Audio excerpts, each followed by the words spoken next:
Bom dia! Hoje é dia 6 de janeiro de 2021 e o assunto de hoje é tempo certo.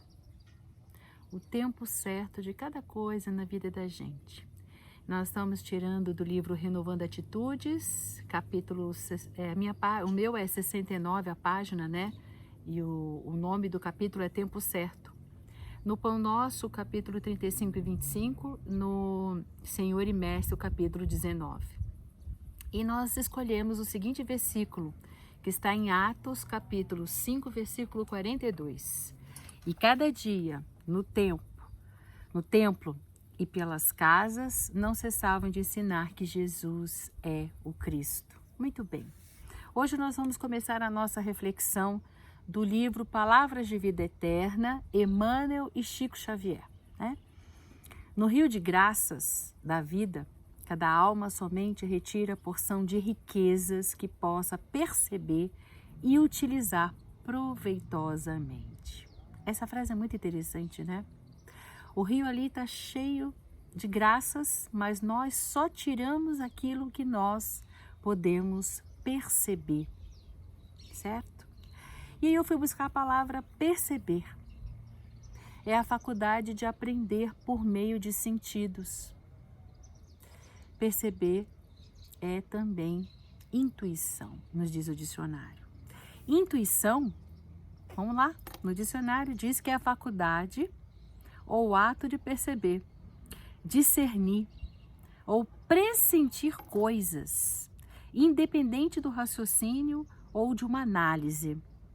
E fala que também é uma forma de conhecimento direto, claro e imediato, quer dizer. Imediato significa que a pessoa já integrou aquele conhecimento, né? De tal maneira que ela nem pensa no que vai fazer, simplesmente faz, né? É um reflexo, é rápido. A intuição, ela vem de dentro para fora, né? A inspiração vem de fora para dentro. Alguém te inspira em algo. Você percebe, você olha, você analisa, é uma inspiração. Agora, a intuição, ela vem de conhecimento, ela vem de experiências, né? Guardadas lá no fundo da nossa alma. E ele diz, né? O próprio dicionário diz que essa forma de conhecimento, ela investiga tudo numa dimensão metafísica, ou seja, ela vai buscar em outra dimensão que não essa, né? Que nós materialmente vivemos. Muito bem, ou seja, são bases psicológicas que recolhemos nas experiências de ontem. São raízes, aprendizado do passado, né? Que vai justamente dar a manutenção do nosso presente. Então, nós vamos cada vez com mais intuições, mais experiências, mais aprendizado. O que acontece? A gente faz escolhas melhores, né? Nós temos já uma capacidade de caminhar com mais leveza, fluindo cada vez mais, né? Então, ela facilita o entendimento do nosso presente atual. Hamed, no livro Renovando Atitudes, pelas mãos do Francisco de Espírito Santo Neto, ele nos fala em um dos seus capítulos, né, que é esse que nós estamos estudando, O Tempo Certo, que na vida não existe antecipação e também não existe adiamento. Ele fala que só existe somente o tempo propício de cada um. O que será um tempo propício, né? O dicionário Ruais diz que é estar disposto favoravelmente. Esse é o tempo propício. É quando nós temos o consentimento dentro de nós para alguma situação. Esse é o tempo propício.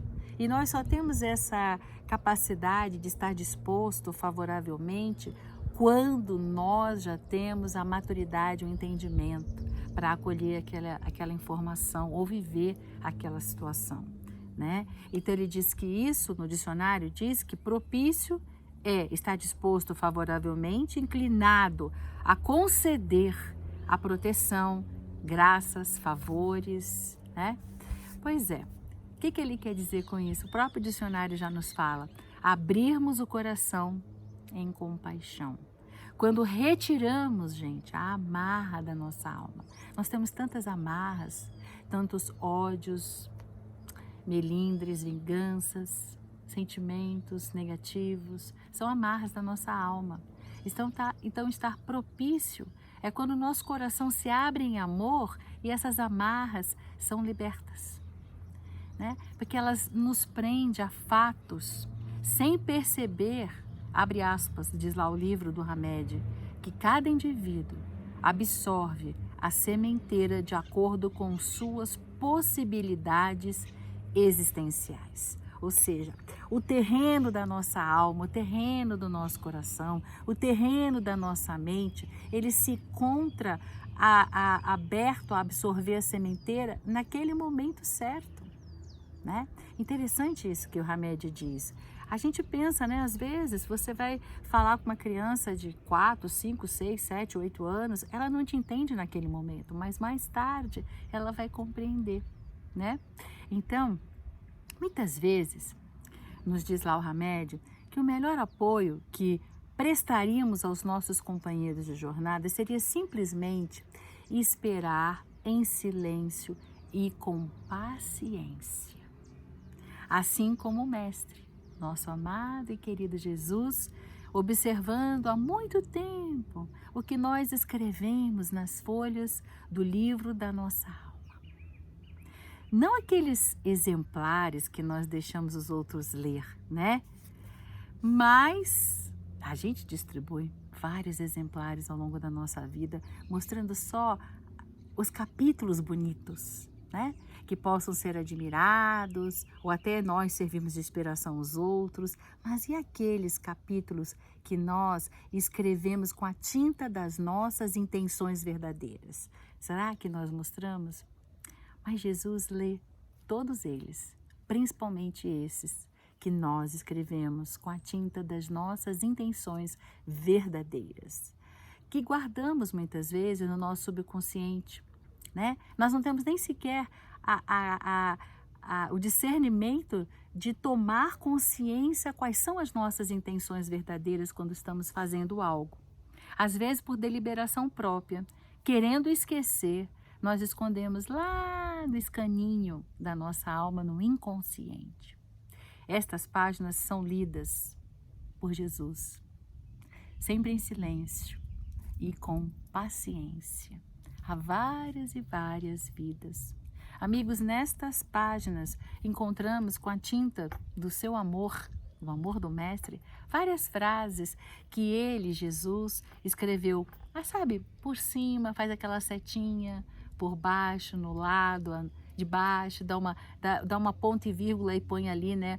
A gente coloca aquele vezinho e escreve uma frase. É Jesus escrevendo no livro da nossa vida, nas páginas da nossa vida, com a sua tinta de amor, né? Enfim, ele quer sempre auxiliar a história das nossas vidas, do nosso aprendizado, né? Para que pudesse gerar frutos possíveis de ser colhidos por nós mesmos, de forma que ele sempre possa estar retribuindo a cada um de nós de uma forma a alegrar os nossos corações. Mas às vezes o que alegra o meu coração não é o que alegra o coração do nosso vizinho, do nosso filho, do nosso marido, do nosso pai, da nossa mãe. E às vezes a gente não sabe alegrar o coração deles, porque a gente não quer alegrar o coração deles com as nossas alegrias. Mas Jesus, ele tem o conhecimento de tudo. E ele sabe alegrar cada um segundo a sua necessidade, né? Diz aqui Miramês, ele fala assim: colherás da mesma qualidade que tiver semeado. Colherás da mesma qualidade que tiver semeado. Queridos, estamos em uma eterna lavoura, onde o plantio é permanente. E ele é permanente, gente, em todas as direções.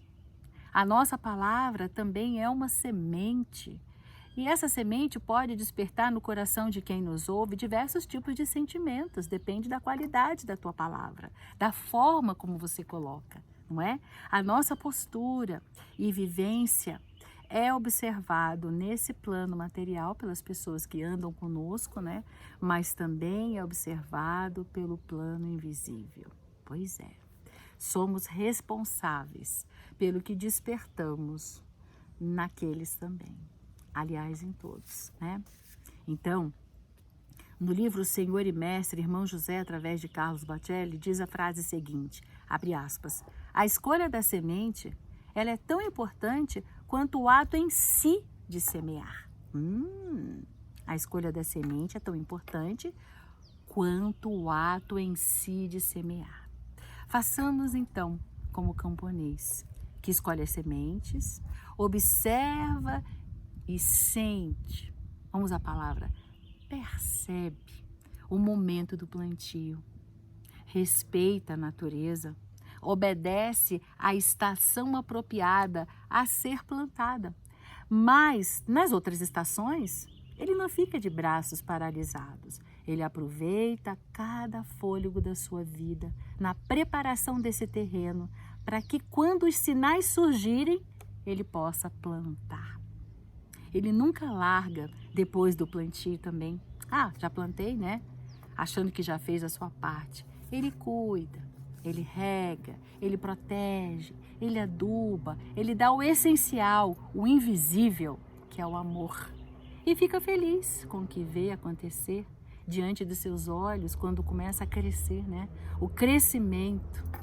E recebe mais tarde daquilo que plantou. Até Timóteo, no capítulo 2, versículo 6, fala, o lavrador que trabalha deve ser o primeiro a participar dos frutos. Então, nós temos as pessoas que caminham conosco, os nossos filhos, as pessoas que amamos, as pessoas que atravessam o nosso caminho. Pois é, e a gente tem que escolher a nossa palavra dessa maneira. Temos que semear percebendo o terreno do coração. Qual é, olhando a natureza daquela pessoa, os sinais que ela começa a dar para saber qual é o momento melhor de plantar essas sementes, né? E aí depois que você plantou aquela semente, você não pode largar. Você tem que cuidar, dar o amor, o essencial, o invisível, cuidar, regar, proteger, tirar as ervas daninhas que vão crescendo. E aí aquela felicidade, aquela alegria de ver o crescimento daquilo que você plantou. Não é verdade? E aí diz, como disse Timóteo, né? O lavrador que trabalha deve ser o primeiro a participar dos frutos. Nós vamos ser o primeiro a participar dos frutos quando nós agimos obedecendo, respeitando a natureza, buscando conhecer o terreno e a época correta de semear. A palavra vivida em atitudes, quando bem orientada, ela provoca o quê? Bons sentimentos naqueles que a proferiram, né? E também transforma os ambientes. Então, cuida da tua palavra, né? Palavra dá frutos, cujo sabor é sorvido primeiro pelo seu semeador. Eduquemos as nossas ideias através do esforço da boa vontade, sem ansiedade, né? Sem ansiedade. Há uma vontade, né, da gente querer que aquela pessoa que a gente ama saiba tudo que a gente já leu, já aprendeu, ou que a gente compreendeu. Tem uma ansiedade de já sair semeando e plantando e falando, mas não é o momento, não é? Jesus aceitava plenamente a adversidade humana. E aí a gente diz, eu não vou dar pérolas a porcos, não é assim que a gente fala? Eu não vou gastar meu tempo, minha energia com essa pessoa ou com aquele indivíduo, porque essa pessoa não mostra. Não é assim. Jesus aceitava plenamente a diversidade humana. Tanto que ele lembra, ele passa, né, ele ensina a gente aquela parábola do semeador, que ele colocou na estrada, depois ele colocou no outro terreno, o espinho, né? Aí até que ele colocou no terreno fértil.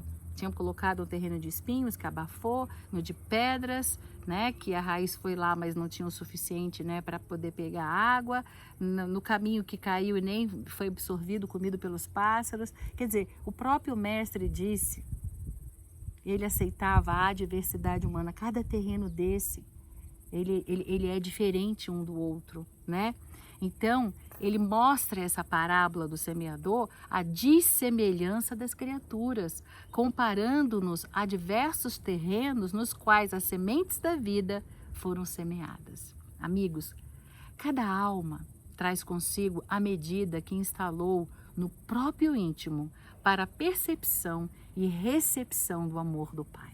O amor do Pai está aí, abundante para todos nós.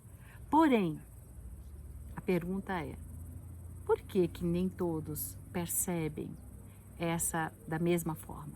Porque cada um coloca a medida, né? O limite a qual quer perceber ou quer receber.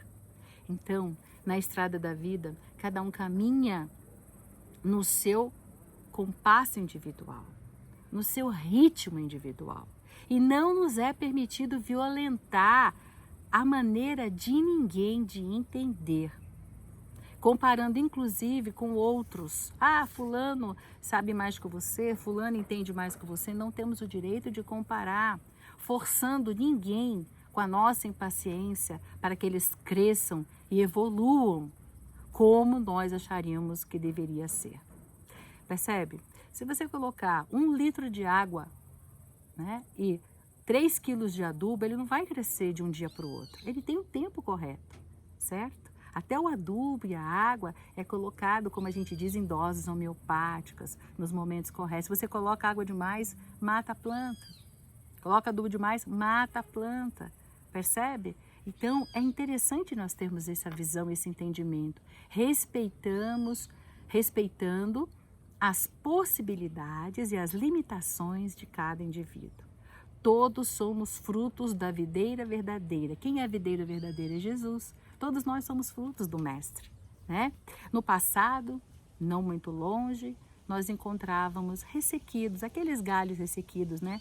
Por nos afastar da seiva do amor do Pai, que através de Jesus estava destinada a nós. Quando Deus nos colocou Jesus caminhando entre nós, Ele estava mandando a seiva diretamente para nós, mas muito de nós se afastou.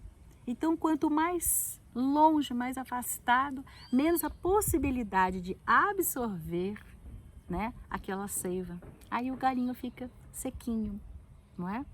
Muitos de nós, todos nós passamos por esses momentos, né? Então, hoje, já sensibilizados, encontramos-nos alimentados com a seiva do Pai. O suficiente para despertar, para acordar em quem nos ouve, ou naqueles que nos vê espiritualmente, ou aqueles que nos vê materialmente falando, ou aqueles que leem na história da nossa vida, uma gama de sentimentos, de sementes que frutificarão, aonde nós mesmos seremos os primeiros a sorver o seu sabor. Quais são as sementes que você pode colocar no terreno das pessoas à sua volta?